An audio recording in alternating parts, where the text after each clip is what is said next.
start. Take your seats and we'll get going in just a minute.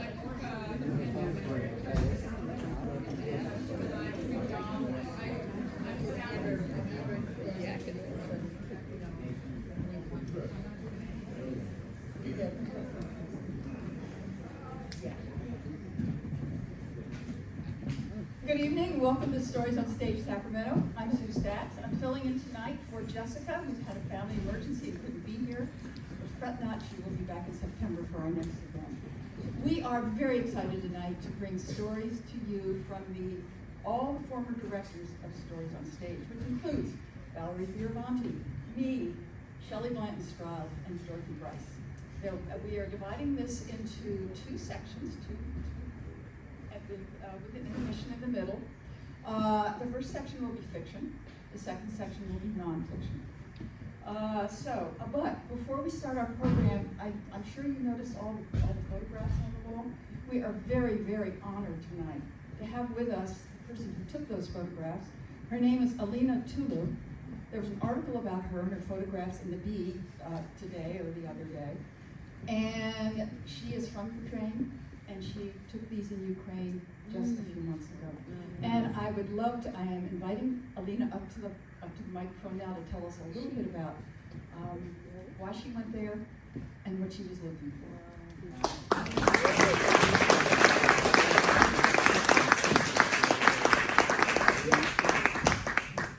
Nobody told me there was a bunch of directors here. This is a little stressful. So I am from Ukraine. I was born there.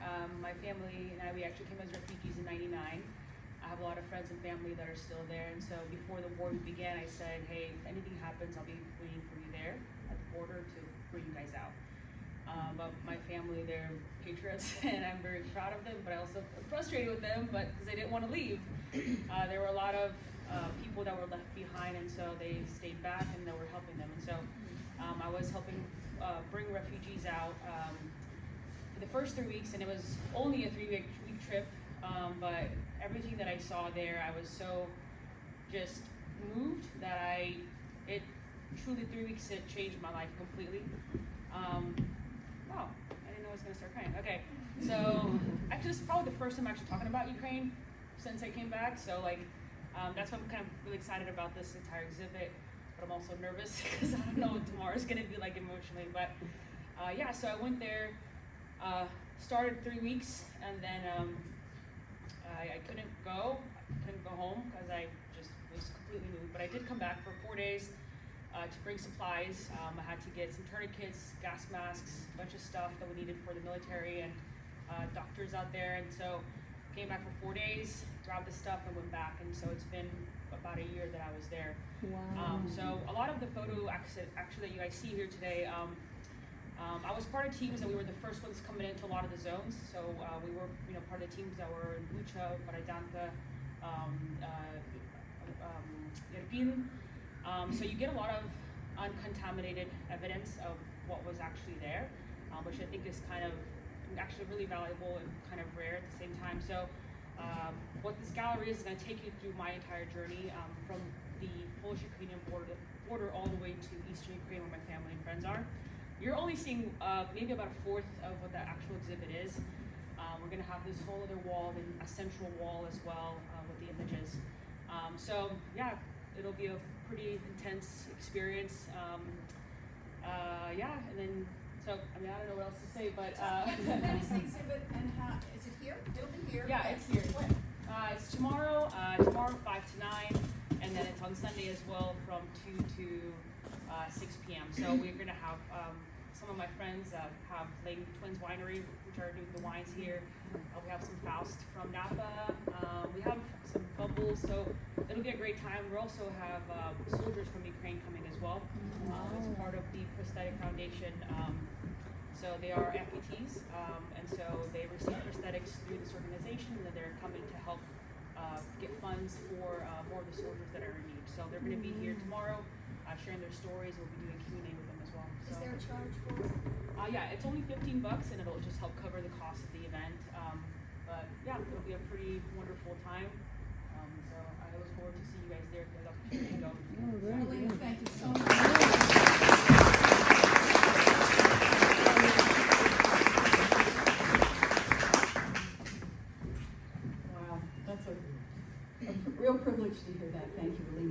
the work you do. Okay, now, on with the program. I am going to, first off, there are two stories being read in this first thing. One is and I want to introduce the writers, and then I will introduce the actors. And the first writer I would like to introduce, I'd like to have her stand up. Dorothy, where are you? Dorothy Rice.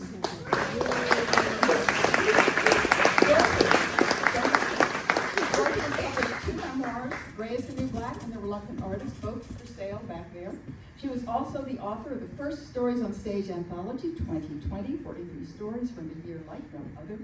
She earned her MFA from UC Riverside, currently the managing editor of the Sacramento-based nonfiction and arts journal, Under the Gum Tree. She's a freelance developmental editor, a writing coach, and a creative writing workshop facilitator with 916 Inc. And she has a very short fiction piece and a very short nonfiction piece in the program. So, welcome, Dorothy. This next writer is tricky because it's me. So, here we go. Sue Staats took over as director of Stories on Stage after Valerie stepped down in 2013. She is a graduate of the Pacific University MFA program, author of a yet unpublished short story collection, which includes the story to be read tonight, and is currently working on a novel, which is giving her fits. Welcome, Sue.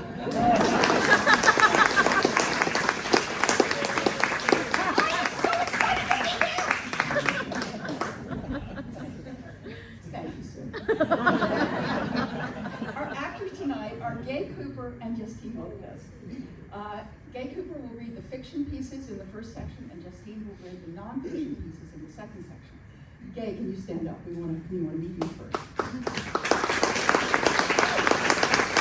Gay Cooper has read many times over the years for Stories on Stage. She has acted with many theater companies in town, including Resurrection Theater, Big Idea Theater, Colt Run Creations, and California Stage. She has also worked in commercials and industrial films, both here in Sacramento and her native East Tennessee. She also enjoys nature photography and blowing soap bubbles in the wild. And friend her on Facebook if you want to know more about that.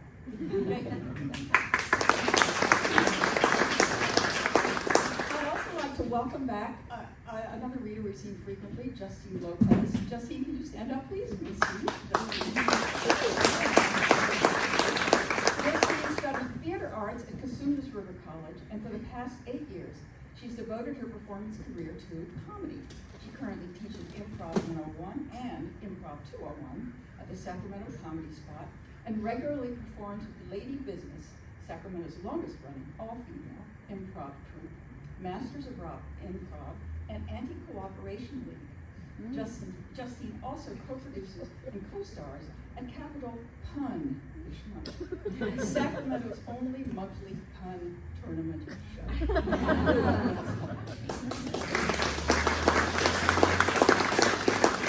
I'll introduce you to the other writers in the second half. A couple of things. Our exits are here and here and here, and in the back you see. Restrooms are in the back of the auditorium, right in the back. There are no men's rooms and ladies' rooms. You're free to all. And please turn off your cell phones. Please turn off your cell phones. Okay, first stories. Bombs Away. First story will be Orchids in the Sun by Dorothy Rice, read by Gay Cooper. And the second story will be Bombs Away by me, also read by Gay Cooper. Gay.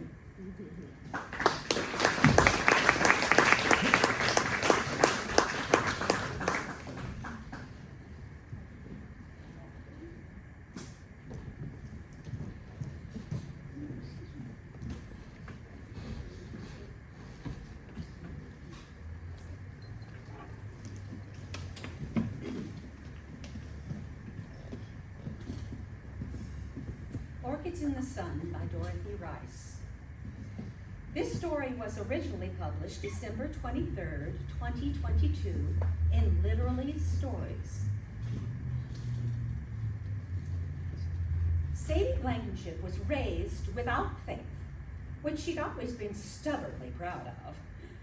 Pricing caskets at her brother-in-law Peter's deathratorium, she wasn't so sure she hadn't been too hasty in giving short shrift to all that spirituality and afterlife mumbo-jumbo.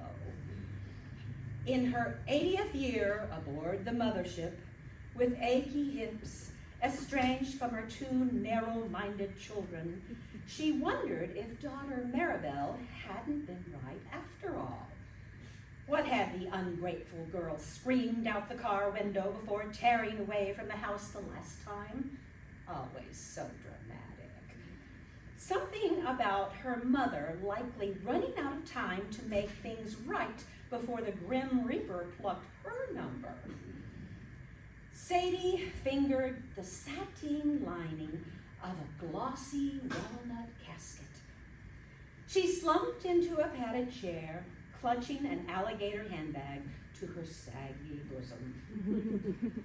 She'd hoped to have her ashes scattered over the Sea of Cortez, where she'd enjoyed such delightful idols with Pedro, Bill, and dear old, what was his name? Francis, she thought. Or was it Lonnie, the swarthy contractor who redid her hardwood floors and fixed her plumbing before he up and decided to reconcile with his wife? How many years ago had that been? A decade or two or three? Sadie sighed and slumped lower in the chair.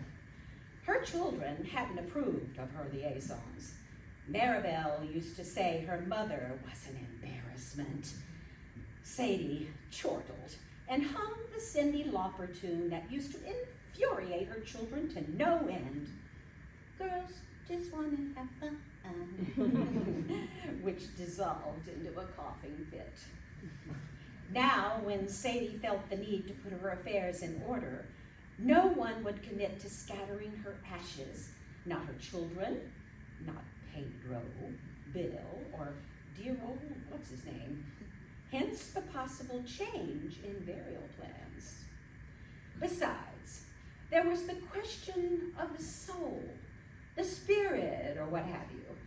If all your bits and pieces were scattered by the winds, set to drift on the sea, even horror of horrors roiling about in some massive swirling garbage gyre, how on earth would whoever, whatever, saw after these convoluted spiritual matters put you back together again? On the off chance there was an afterlife, Sadie wanted in on it, and she was willing to pay a fair price for it. Who wouldn't be? She pinched her pennies for just this sort of eventuality. Sadie fiddled with the metal doodad on her handbag, clicking it open and shut, then open again. She dipped pastel fingertips inside to assure herself that her wallet and change purse hadn't been magically pilfered, recalled the nicely muscled gardener pruning roses at the entrance, and rummaged in her for her pearl compact and favorite lipstick, Orchids in the Sun, a timeless shade of mauve. No harm in being prepared. Sadie shuttered her eyes. With a sensual, open-mouth exhale of the type usually reserved for the tropical getaways of decades past, her head lolled to one side. A rosy cheek came to rest on the burgundy pile of the high-backed armchair. Through an unseen window, a breeze fanned her cheeks.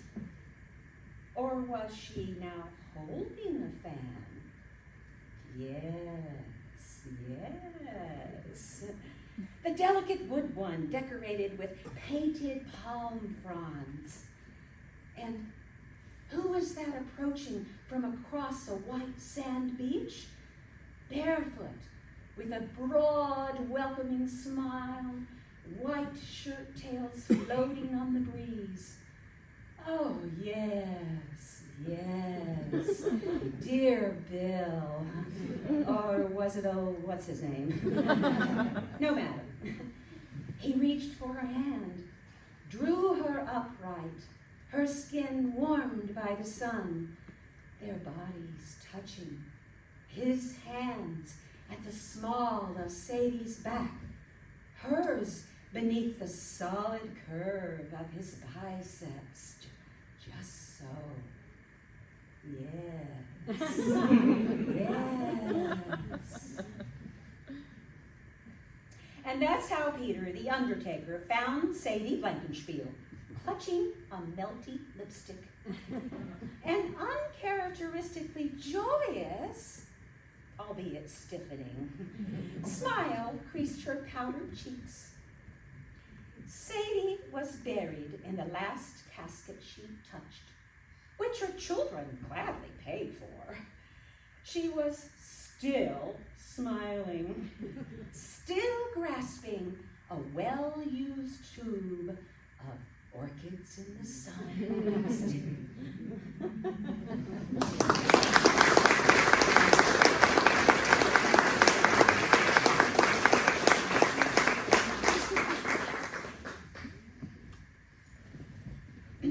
Bombs Away by Staats. Nothing ever changed at the St. Luke's Senior Center, so at first Berta didn't know what to make of the new banner hung beside the altar in the low-ceilinged, stuffy parish hall. It was big and bright green, and the word Alleluia marched across the top in acid pink letters. Sure perks the place up, Berta thought. And it did. Pretty and new, cheery as a child's birthday cake. Berta shuffled closer and saw that in the center of all that green, a white dove cut from felt plunged toward another cutout of string of little round-headed pink and brown figures that looked like the Lebkuchen, the gingerbread men of her childhood. But what was this? The dove, that plump, gentle bird, was hurling black and yellow and red lightning bolts of fire at every one of those sweet, tender heads.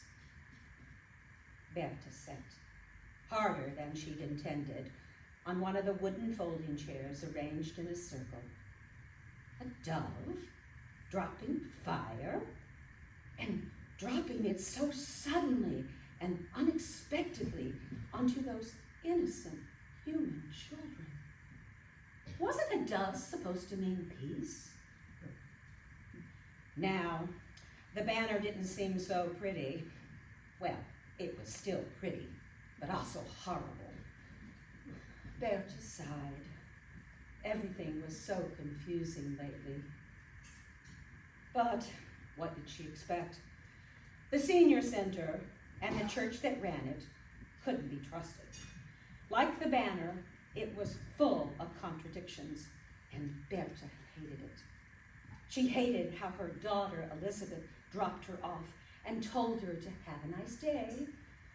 She hated Mr. Horowitz with his silly waxed mustache, and she especially hated that simpering Lillian in her wheelchair, forever snapping the catch on her purse.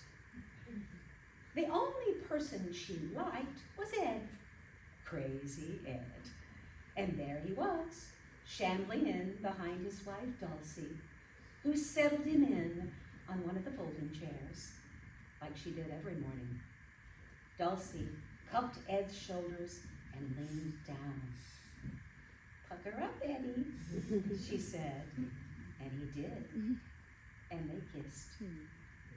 They appeared to be kissing at the same time, but Berta watched them closely every day, and she discovered that Ed's kiss was always a tiny bit late. She knew Ed had dementia from a stroke. She wondered if maybe after the stroke, he'd had to be taught to kiss again. After Dulcie left, Ed leaned toward Berta. "Hey there, buckaroo," he said. 2 years, and he still didn't remember her name. "Howdy," she said. He leaned closer. "I'm carrying hot coals this morning." I'll be careful. What Berta liked most about Ed was that whatever she'd said, it was never as crazy as what came out of his mouth.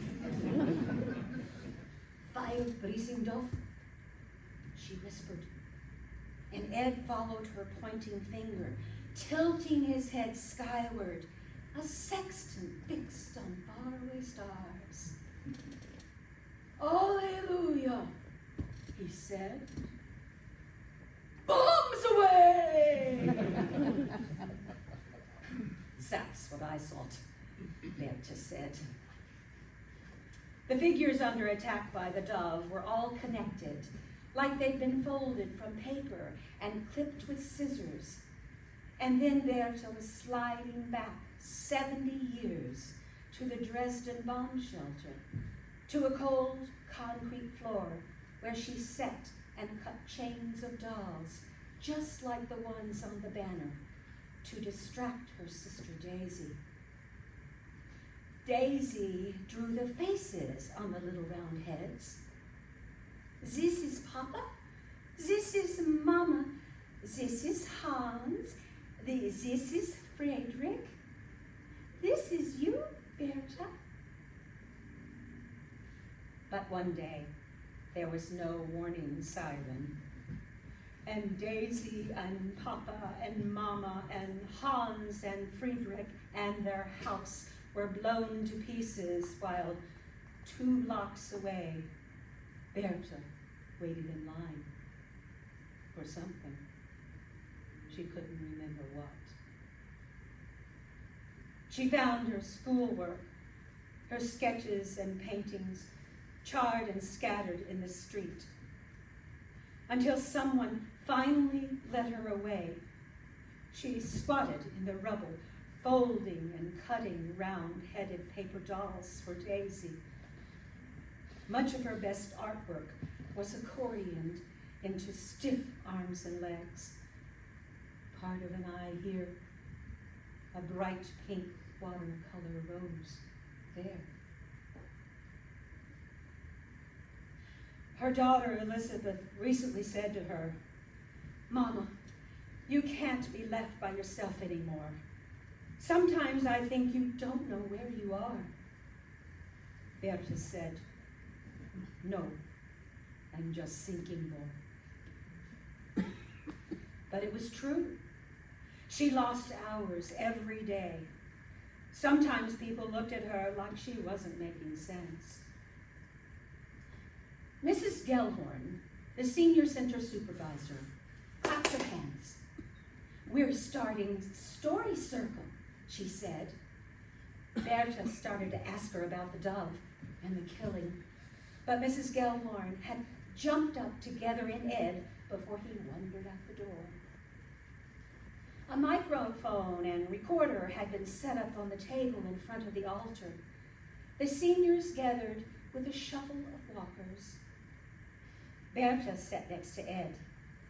Mrs. Gellhorn clasped her hands to her breast, her face shining, and invited them to record the stories of their lives while behind her, on the banner, the dove spat death. Berta took off her glasses, closed her eyes, rubbed the bridge of her nose. She raised her hand. "Berta, you have a story," said Mrs. Gellhorn, but Berta shook her head. A question only." Something stuck in her throat. She began again. "About the dove. Why is it spitting fire? Why is it killing the children?" Mrs. Gellhorn stepped back, alarmed, and then followed Berta's gaze toward the banner.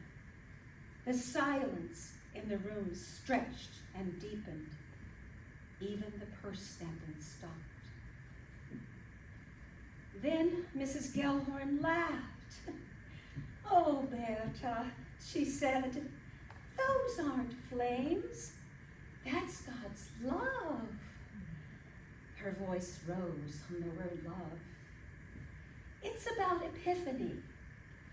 Berta could tell that she thought about explaining this epiphany by the way her lips pursed, and then how she thought better of it in this room full of the elderly and easily confused. Mrs. Gellhorn lifted her hands instead. "The dove is showering down God's love." She fluttered her fingers downward like rain. "Don't you see? That's all it is, Berta." Ed nudged Berta. "Bombs away," he said. Berta left the group and sat by a window overlooking the rain-slicked parking lot. She refused the afternoon sack, wouldn't talk to anyone, even Ed, for the rest of the day.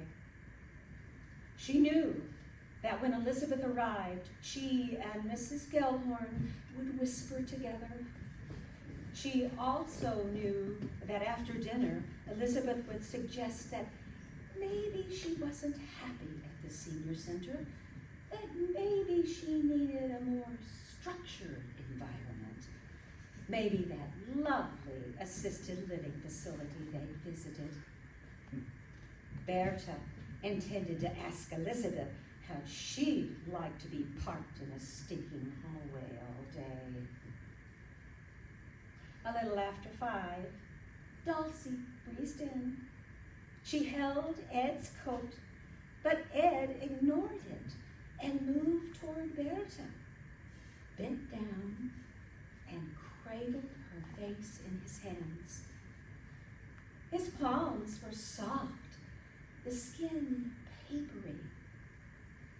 With care, Ed gathered his mouth into an exaggerated comic book pucker, touched his lips to hers, then pulled them away with a tiny pump.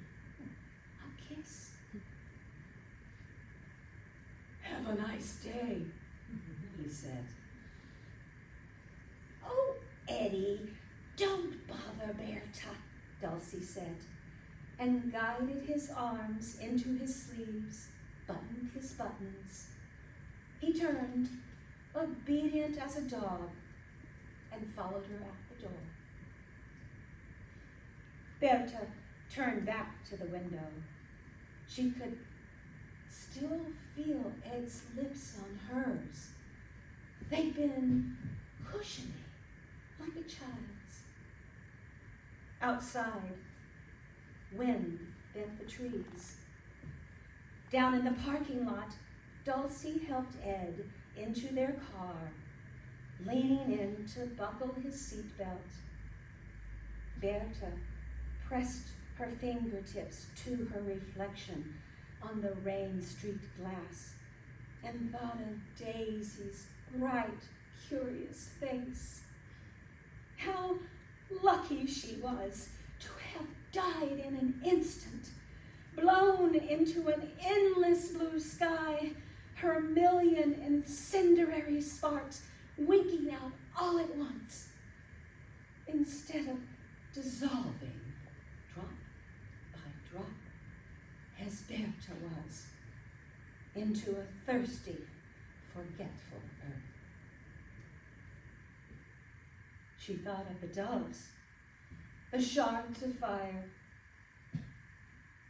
Maybe they were love after all, like Mrs. Gellhorn said.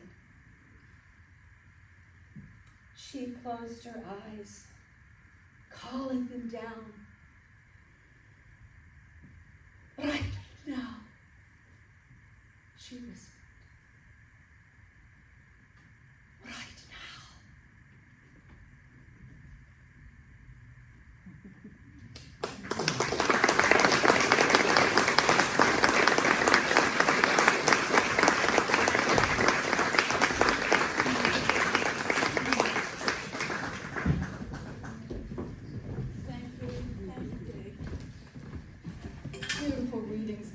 Day Cooper.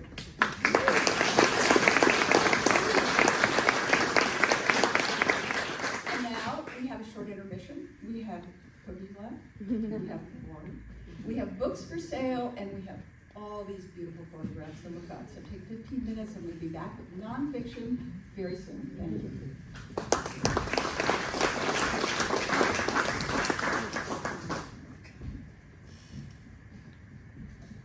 Apocalypse Now by Dorothy Rice.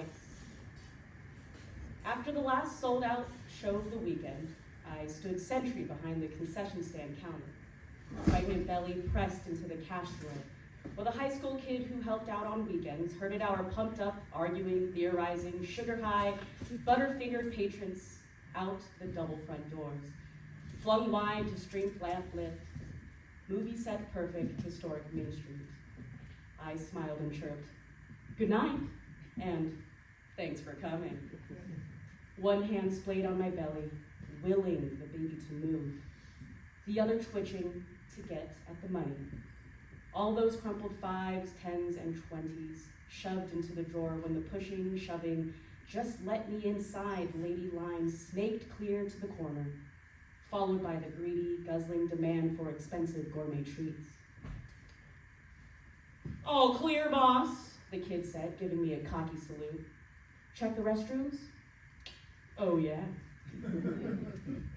Did Clark wink at me? That lanky kid with the stringy hair had a crush on me. I guess I still had it back then. Had something. Even 7 months pregnant. I told him to lock up, then he could leave. That I'd do the final pickup at the theater. He'd said he had a late date, flush pink telling me. It was already past midnight and I needed time to think, to wrestle with the money, all those dirty bills, to settle the books and make the deposit. Then I needed to walk home, to get off my feet, to feel the baby move.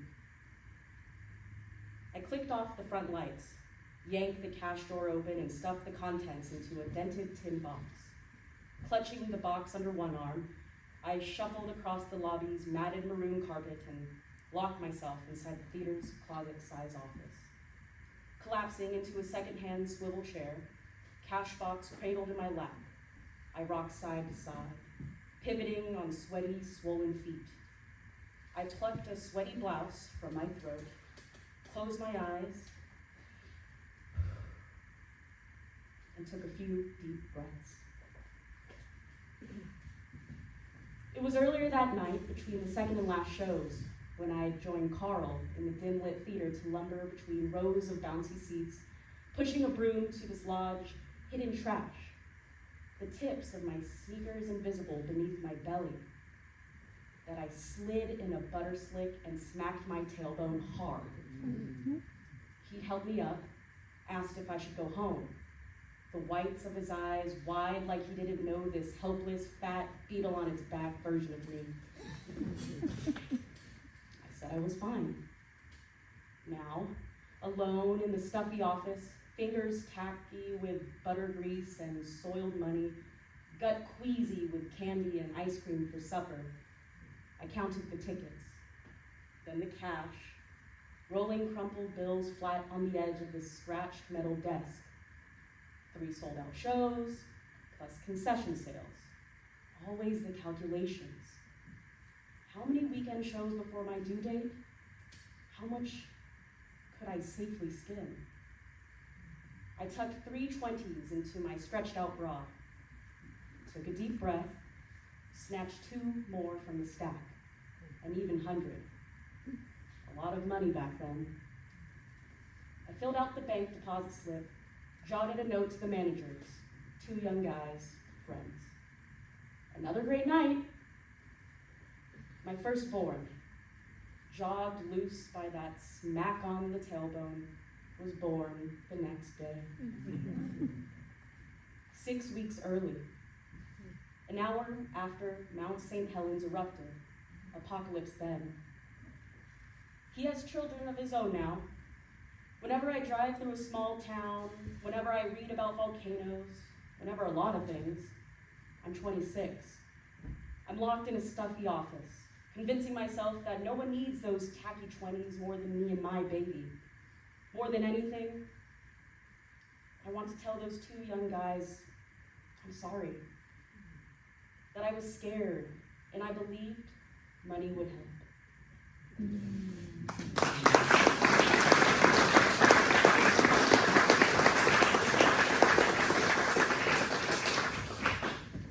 Who's in Charge by Shelley, Blanton-Stroud. In the dining room windows of Wendy's old-fashioned hamburgers, beam light onto the last cars in the lot. A pale blue Pinto, a red Camaro, a gray Buick Riviera. Floorboard littered with Linda Ronstadt, Jackson Browne, and Earth, Wind, and Fire 8-tracks. The Buick's mine. I'm the manager. In 2 weeks, I'll quit to go back to college. I squirt hospital sweet cleanser over gluey catsup congealed onto the salad bar Formica, scraping with my finger through a rag. Then I head to the kitchen, snack on the last batch of fries, and try to balance cash against receipts. 18-year-old Fat Danny washes dishes, and 16-year-old Nina mops. 3 times I get the total wrong. Stupid, I say to the mirror on the front door. My pale, freckled face looks back under a blue and white striped headscarf. I hear Fat Danny drag garbage bins to the back door. He gets high with friends every night after work at the edge of the trickling Kern River, so he works fast now to get there. The garbage bin cage is behind our building, not out front. So Fat Danny ignores the warning tape on the back door. Take the garbage out the front door at closing. It's about business and safety. I ignore his ignoring it because I'm not interested in business or safety. He unlocks the back door, drags 2 bins out, and props the door open with a bucket.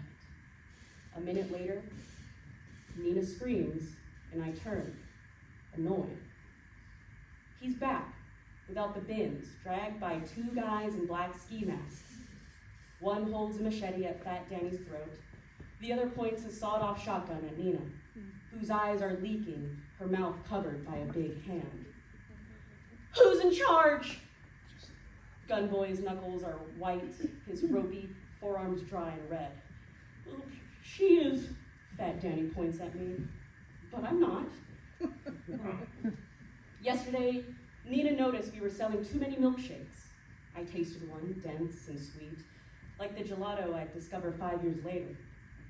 I served Fat Danny and Nina, who agreed it was amazing. You put the machine together wrong, Nina explained, pointing to the metal piece lying against the backsplash. That's the part that pumps air into the mix. You're not pumping air. She raised her eyebrows. This is pure, uncut milk.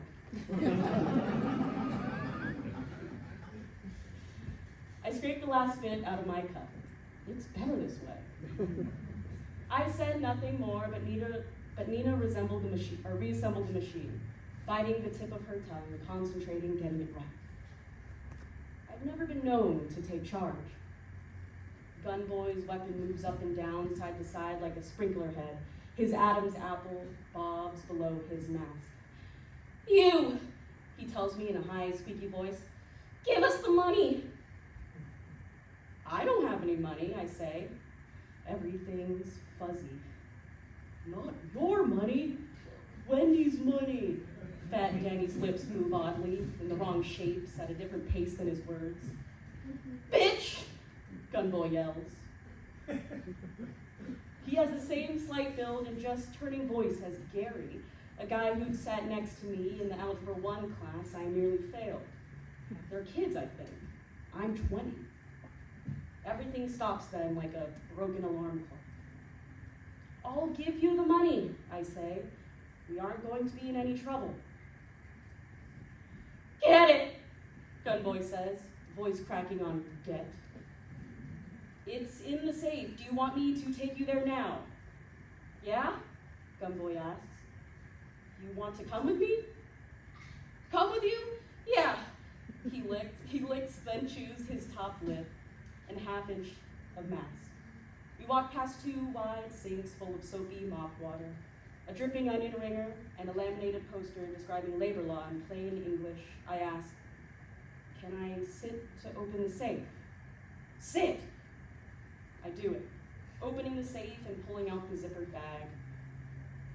"I can hand it to you now." My voice slows, eyebrows raised, like I'm speaking to a toddler. When he holds out his right hand for the bag, the gun drops in his left. He wrenches it back up again. He stands outstretched arms and shotgun jerking up and down, money bag swinging below the gun.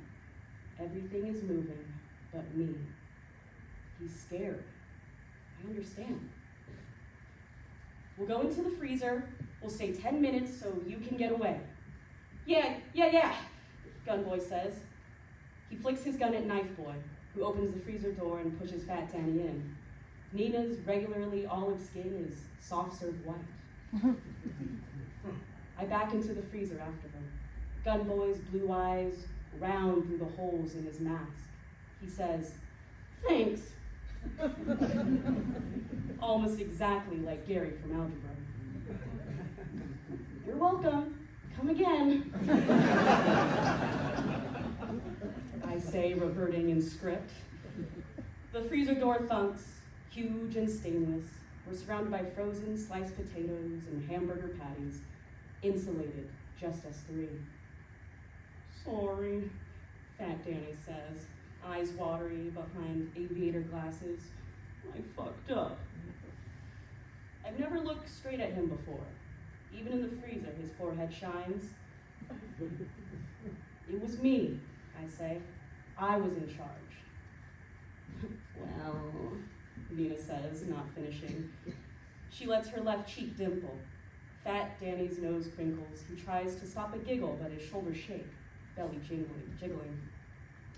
"You've never been much of a manager."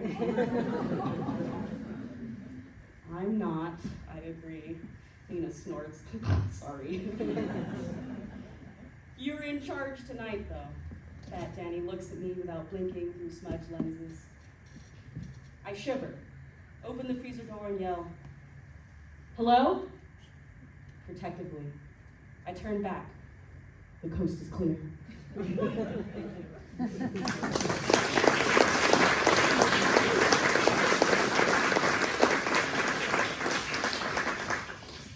Touching Margaret Atwood by Valerie, Fioravanti. Right, there we go. If there's one benefit to a Brooklyn upbringing, it's a loud, booming voice. You learn to be heard in the schoolyard, if not the cradle.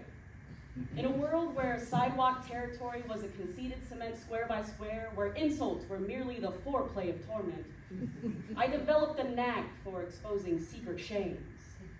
Bully bedwetter? You can't hide that smell up close. Bed older brother caressing lamppost in the twilight? I'm not worth the risk. My verbal abilities became protection and rescue from the neighborhood, and they served me loyally through college. Then I trailed a lover to Switzerland, home to 4 languages not my own. In that strange land of starched traditions and tight-lipped disapproval, words failed me habitually, publicly, mercilessly, until they sputtered to a complete stop, even on the page in English. The overarching Swiss aesthetic is one of attainable perfection. I couldn't order bread without being marched through pronunciation and grammar lessons. My baguette dangled outside my reach as I repeated phrases a dozen times or more. Je voudrais du pain, s'il vous plaît. No, je voudrais du pain, s'il vous plaît. No, pain. Alors, je voudrais du pain. My enthusiastic attempts to communicate blinded their ears, even my partner. His naive traits emerging on home soil suggested I focus on pronunciation over vocabulary, as if a thing that wasn't said elegantly wasn't worth saying. I was no longer gifted. This implication cut as deeply as any verbal takedown I'd ever inflicted. I didn't fight this notion like the rebel that I had always believed myself to be. Instead, I channeled Bartleby, refusing to engage in daily corrections with my neighbors. I pointed at items I wanted in shops and relied on my honored urban glare when challenged. I grew more and more mute until I spoke rarely, at home, among friends, or otherwise. When I finally fled the Swiss, I found my silence a difficult habit to break. I no longer believed words were my gift. I was home a week when I learned about a master class given by Margaret Atwood. I believed my favorite writer, a Canadian concerned with the silence of being from that other country, could guide me back to my former place of surety. I had missed the submission deadline for the course by one day. But I went to the program office to plead for a consideration.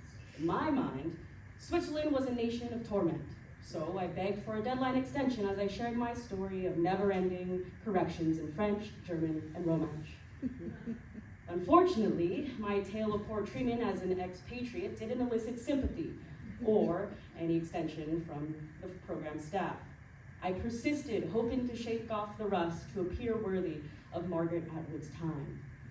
Look, I can read you the first paragraph, and if you don't think it's good enough, that's fine. I'll accept that. The name Ainsley is an homage to my favorite character from The Edible Woman. That's when they called security. Once again, words were not my gift. What was the point of a master workshop when I was clearly no master? I trailed Margaret Atwood through her NYC appearances to promote Alias Grace. If my own words had failed me, hers remained a delight. She made time to read at an independent bookstore, a haven that would not survive the release of her next book. The crowd she drew was larger than the space, so she had fans circled around her on the floor.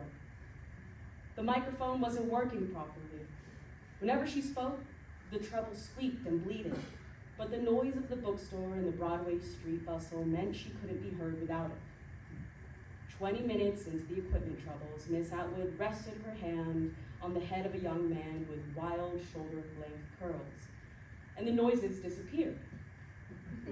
The audience whooped. When she moved her hand, the bleeding returned, but the big-haired boy scuttled away. Was it mean? She joked. The feedback heckled her laugh.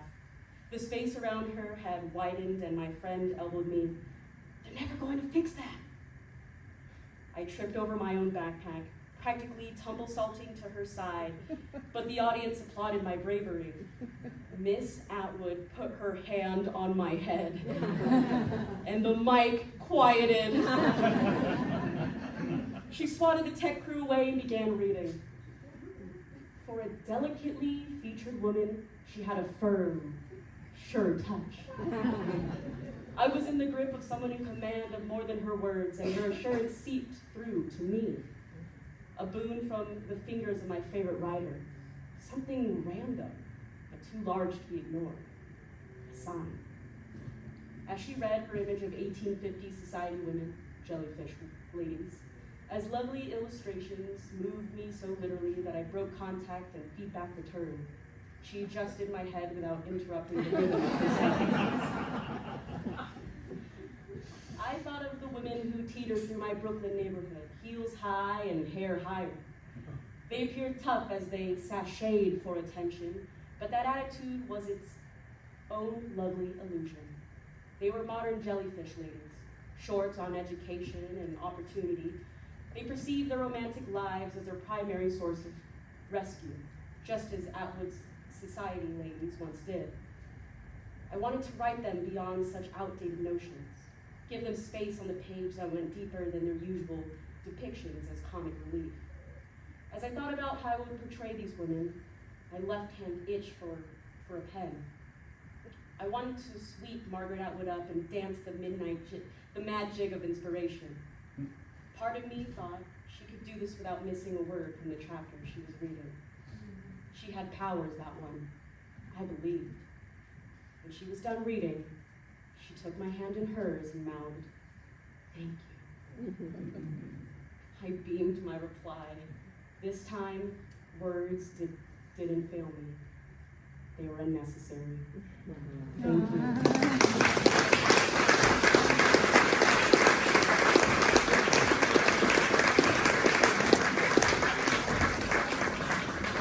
Justine, thank you so much. Fabulous readings of wonderful, wonderful stories. I would kill for Margaret Atwood on my head.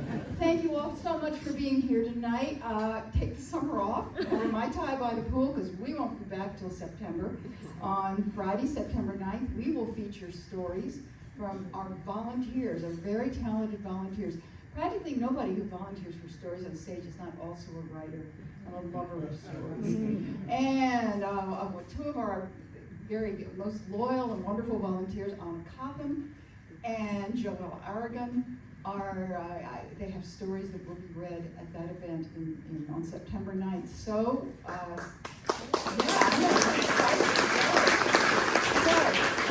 So sign up for our email list if you're not on it, or follow us on Facebook, and you'll know exactly when it's happening and all about the stories that are coming. And that's it. Thank you for being here tonight. There's still cookies. Please do not make me take those home. There are cookies and some books still for sale, and we've loved having you tonight, so thanks. Thank you.